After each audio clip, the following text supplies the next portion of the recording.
जोहार। तो दोस्तों आप लोग कैसे हैं? मेरे ख्याल से अच्छे होंगे और अच्छे से अपना प्रिपरेशन कर रहे होंगे। तो दोस्तों रोजाना की तरह जो मैं फिर से आप लोग के सामान्य विज्ञान के इंपॉर्टेंट 20 क्वेश्चन लेकर आए हैं, दोस्तों आप लोग प्रीवियस ईयर वेस्ट है, ठीक है। ये आप लोग को झारखंड के किसी ना किसी एग्जामिनेशन में आप लोगों को पूछा गया है, ठीक है। तो ये आप लोगों को एग्जाम ऑफ दृष्टिकोण से बहुत ही हेल्पफुल रहने वाला है, ठीक है। आप लोग झारखंड महिला सुपरवाइजर में इसी तरह का प्रश्न देखने को मिलने वाला है, ठीक है। तो आप लोग देखना ना भूलें। और बहुत सारी अभ्यर्थीगण कमेंट करके बोल रहे थे कि शायद एग्जामिनेशन कब होगा, एग्जामिनेशन कब होगा। तो आप लोग एग्जामिनेशन जनवरी में लास्ट तरफ होगा, ठीक है। तो आप लोग तैयारी में लग जाइए। और बहुत सारी अभ्यर्थीगण कमेंट करके बोल रही थी कि शायद बुक कौन से पढ़े, कहाँ से पढ़े। तो उसका भी बुक लिस्ट आप लोग का पूरा संपूर्ण झारखंड महिला सुपरवाइजर संपूर्ण बुक लिस्ट आप लोग को बना दिए हैं। उसका लिंक आप लोग को इस वीडियो के डिस्क्रिप्शन में दे देंगे, तो वहाँ से आप लोग जाकर देख सकते हैं, ठीक है। तो चलिए आज के प्रश्न हम लोग स्टार्ट करते हैं। देखिए, निम्नलिखित में से अधिक जलन किससे पैदा होती? उबलता हुआ पानी से,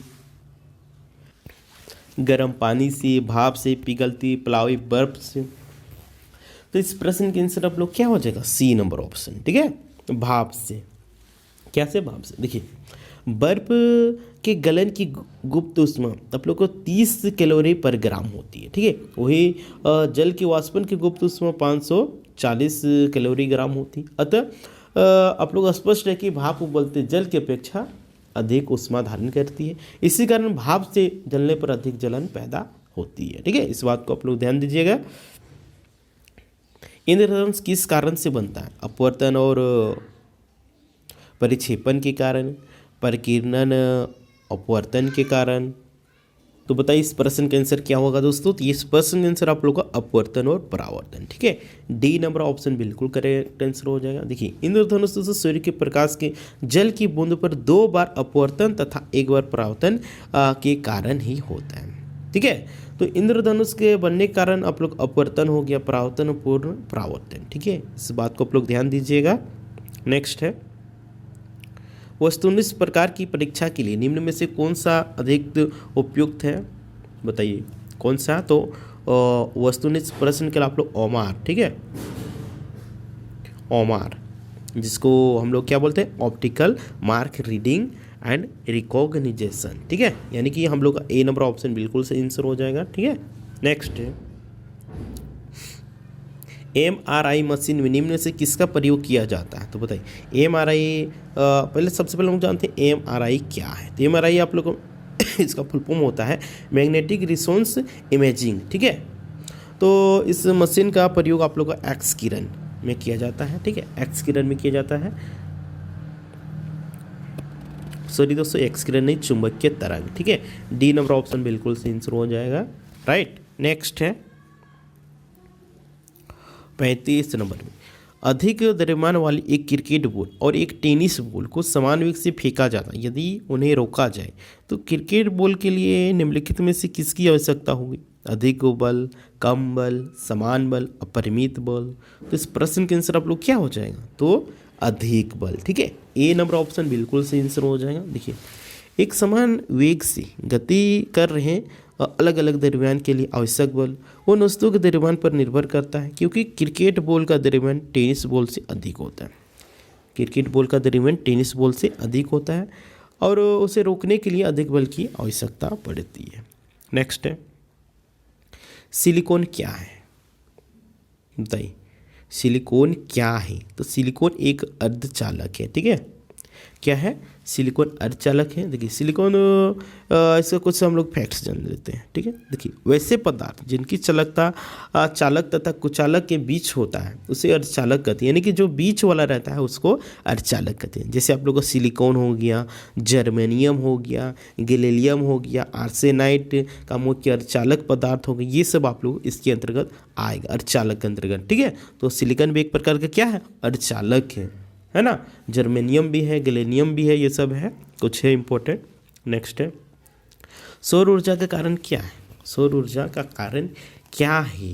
तो बताइए। तो सौर ऊर्जा का कारण है आप लोग का संलयन अभिक्रियाएं, ठीक है। ए नंबर ऑप्शन बिल्कुल करेक्ट आंसर हो जाएगा। देखिए, सूर्य में निरंतर हो रहे नाभिकीय संलयन के कारण ऊर्जा का निर्माण होता है। ऊर्जा का निर्माण कैसे होता है? तो सूर्य में लगातार हो रहे नाभिक के जो संलयन का ऊर्जा है उसी का निर्माण होता है। इसमें दो या दो से अधिक हाइड्रोजन जुड़ के हीलियम का निर्माण करते हैं, जिसमें बड़ी मात्रा में ऊर्जा निकलती है। हाइड्रोजन बम बनाने में नाभिक संलयन का प्रयोग किया जाता है। पूछ देगा हाइड्रोजन बम बनाने में नाभिक किसका प्रयोग किया जाता है? तो इसका आप लोग बिल्कुल करेक्ट आंसर लगाइए, नाभिकीय संलयन का। ठीक है, नेक्स्ट है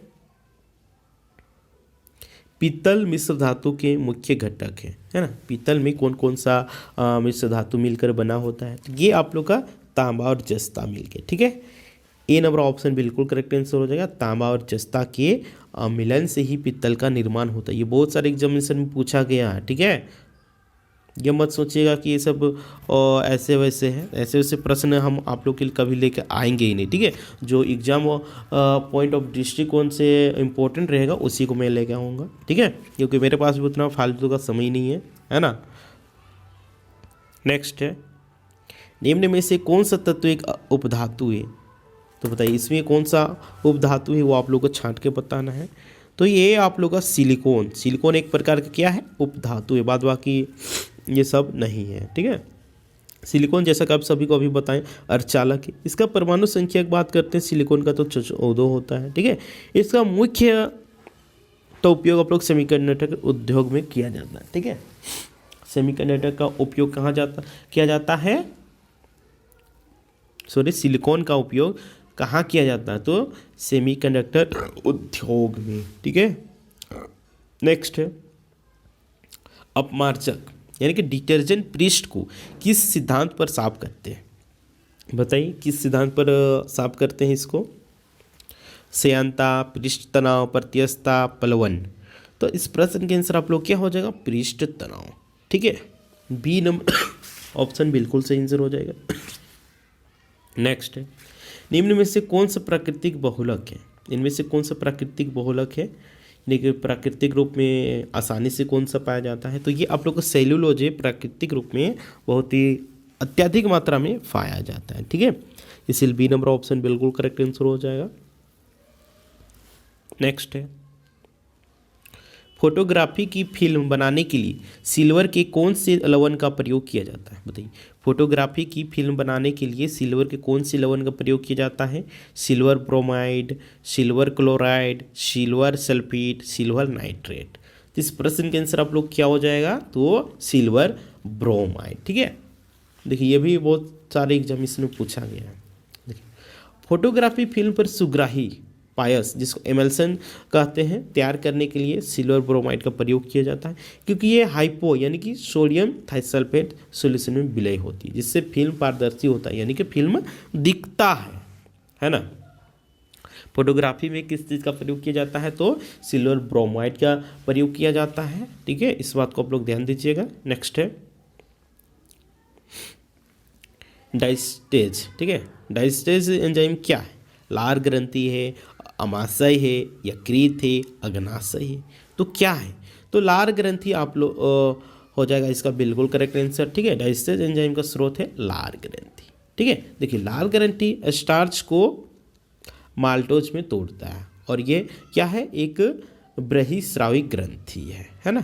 नेक्स्ट मूत्र का असामान्य घटक क्या है? Urea, creatinine, albumin, sodium. तो इस प्रश्न के आंसर आप लोग हो जाएगा एब्यूमिन। ठीक है, सी नंबर ऑप्शन बिल्कुल करेक्ट आंसर हो जाएगा। देखिए सामान्य मूत्र में आप लोग को 95% आप लोग को मूत्र मिलेगा, जल 2% मिलेगा। अनावश्यक लवणों की बात करते हैं तो ये आप लोग का 2.6% रहेगा और यूरिया की बात करते हैं तो 0.3% रहेगा। ठीक है, नेक्स्ट है ग्रेगर मेंडल ने किस पौधे पर संकरण का प्रयोग किया था? आलू, मटर, चुकंदर, सेब। तो इस प्रश्न के आंसर आप लोग को हो जाएगा मटर। ठीक है, क्या हो जाएगा? मटर। देखिए साइंस का आप लोग को एक कल ही आप लोग को एक लेक्चर प्रोवाइड करवा दिए हैं। ठीक है, कौन कौन सा टॉपिक पढ़ना है, कहाँ से आएगा क्वेश्चन, सारा आप लोग का बता दिए हैं। ठीक है, तो उसको आप लोग जाके देख लीजिए। ठीक है ना। देखिए अनुसकता की खोज जैसा कि आप सभी को बताएं ग्रेगर जॉन मेंडल ने की थी। अरे इन्हें आनुवंशिक विज्ञान के जनक भी कहा जाता है। किसको? मेंडल को, ग्रेगर जॉन मेंडल जी को, है ना। इन्होंने मटर के पौधे पर संकरण का प्रयोग किया था, जिसके आधार पर प्रवाहिता का नियम, पृथक्करण का नियम, स्वतंत्र अवरोहन का नियम प्रतिपादित हुआ था, है ना। नेक्स्ट है पक्षियों में प्रायः एक ही क्या होता है? पक्षियों में प्रायः एक ही क्या होता है? गुर्दा, फेफड़ा, वृषण, अंडाशय। तो इसका बिल्कुल करेक्ट आंसर हो जाए सभी पक्षी अंडा ही देती है, ठीक है। इसीलिए डी नंबर ऑप्शन बिल्कुल सही आंसर हो जाएगा, ठीक है। नेक्स्ट डीएनए परीक्षण विकसित किया गया था किसके द्वारा? डॉक्टर एलेक्स जेफरी द्वारा, डॉक्टर वीके कश्यप द्वारा, वाटसन एंड क्रिक के द्वारा, ग्रेगर मेंडल द्वारा। तो इस प्रश्न का आंसर आप लोग क्या हो जाएगा? तो एलन जेफरी द्वारा, ठीक है। ए नंबर ऑप्शन बिल्कुल करेक्ट आंसर हो जाएगा, है ना। देखिए डीएनए का परीक्षण आप लोग का डॉक्टर एलेक्स जेफरी द्वारा किया गया था। तो ये देखिए एलेक्स जेफरी थे, ये ब्रिटिश वैज्ञानिक प्रोफेसर थे, है ना। जो कि ये जो डीएनए है फिंगर प्रिंटिंग डीएनए परीक्षण की तकनीक विकसित की थी। कौन? तो एलेक्स जेफरी ने। देखिए फोरेंसिक साइंस में इसका उपयोग आप लोग पुलिस द्वारा जासूसी कार्य तथा अपराधियों की पहचान करने में किया जाता है ना।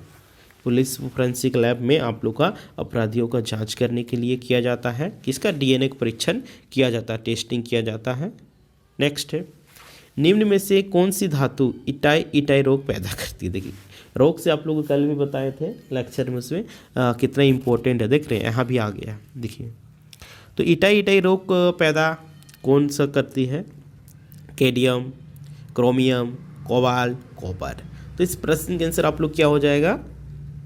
कैडियम, ठीक है। ए नंबर ऑप्शन बिल्कुल करेक्ट आंसर होता है। देखिए इटाई रोग कैडियम के विष द्वारा होता है ना। यह सबसे पहले जापान के जिंजू नदी में पाया गया था। कहाँ पे? जापान के जिंजू नदी। इसमें जोड़ों में दर्द, हड्डियों का मुलायम होना और किडनी का फेल होना होता है। इटाई रोग में क्या प्रॉब्लम होता है? दर्द देगा जोड़ों में, है ना, हड्डी मुलायम हो जाएगा, किडनी फेल हो जाएगा। नेक्स्ट है क्लोरोफिल का खनिज घटक कौन सा है? क्लोरोफिल का खनिज घटक कौन सा है वो आप लोग को बताना है। Iron, magnesium, calcium, potassium. तो इस प्रश्न के आंसर आप लोग क्या हो जाएगा? तो मैग्नीशियम। क्लोरोफिल का मुख्य घटक ही आप लोग का मैग्नीशियम, ठीक है। बी नंबर ऑप्शन बिल्कुल करेक्ट आंसर। देखिए क्लोरोफिल यह प्रायः आप लोग का सभी हरे पौधों, शिवालों तथा साइनोबैक्टीरिया में पाया जाता है ना। और ये हरे रंग का वर्णक होता है ना। पूछ देता है कि पत्तियां हरे क्यों होती हैं? तो ये आप लोग का क्लोरोफिल के कारण ही हरा होता है ना। और क्लोरोफिल में आप लोग का सबसे अधिक मैग्नीशियम पाया जाता है, राइट। नेक्स्ट देखिए गन्ने में सुक्रोज की मात्रा कम हो जाती है, क्यों?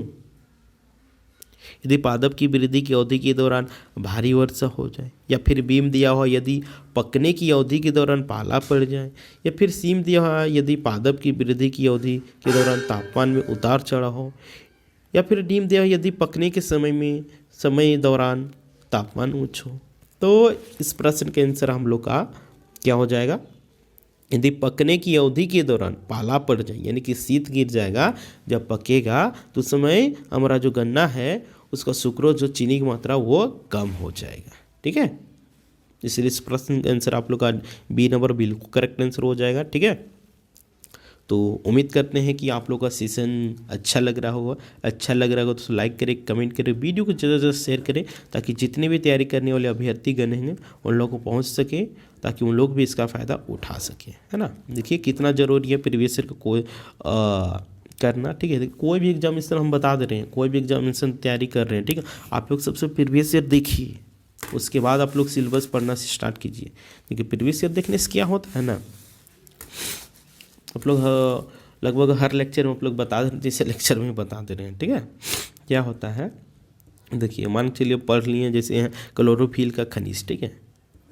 चल गए आप लोग बायोलॉजी में, क्लोरोफिल आ गया। अरे क्लोरोफिल ये तो प्रीवियस में आया था, है ना, तो सोचिएगा ये तो इम्पोर्टेंट है ना, आप इम्पोर्टेंट लगा लीजिएगा। वो इम्पोर्टेंट अब लगा दिए, समझिए आपका 100% आप लोग को याद हो गया। आप वो क्वेश्चन कभी जीवन में नहीं भूलिएगा, ठीक है। या अपना प्रैक्टिकल हम बता रहे हैं, इस तरह आप लोग करिएगा तो याद रहेगा, ठीक है। याद रहने की ये सब ट्रिक है, ठीक है ना। ठीक है, फिर मिलते हैं। वीडियो को आप लोग फॉरवर्ड कर दीजिए, और अभी तक आप लोग इस चैनल में नए होंगे तो बोलेंगे जोहार एकदम सब्सक्राइब कर ले एंड बेल आइकन को प्रेस कर दे, ताकि जब भी इसी तरह का वीडियो अपलोड इसी तरह का क्या आप लोग का रोज़ शाम के 7 बजे साइंस मिलेगा, 8 बजे जीके मिलेगा, 9 बजे आप लोग का हिंदी मिलेगा, ठीक है। अगर आप लोग को नोटिफिकेशन नहीं मिलता है, कभी कभार नहीं मिलता है, तो आप लोग समय दे दिए, वो समय में आप लोग आ जाइए, ठीक है। जोहार एग्जाम की यूट्यूब चैनल आप लोग सर्च कर लीजिए, वहाँ पे आ जाइए, आप लोगों को वीडियो मिल जाएगा, ठीक है। कभी कभी टेक्निकल इश्यू कारण नोटिफिकेशन यूट्यूब नहीं भेज पाता है, ठीक है। तो ठीक है, फिर मिलते हैं।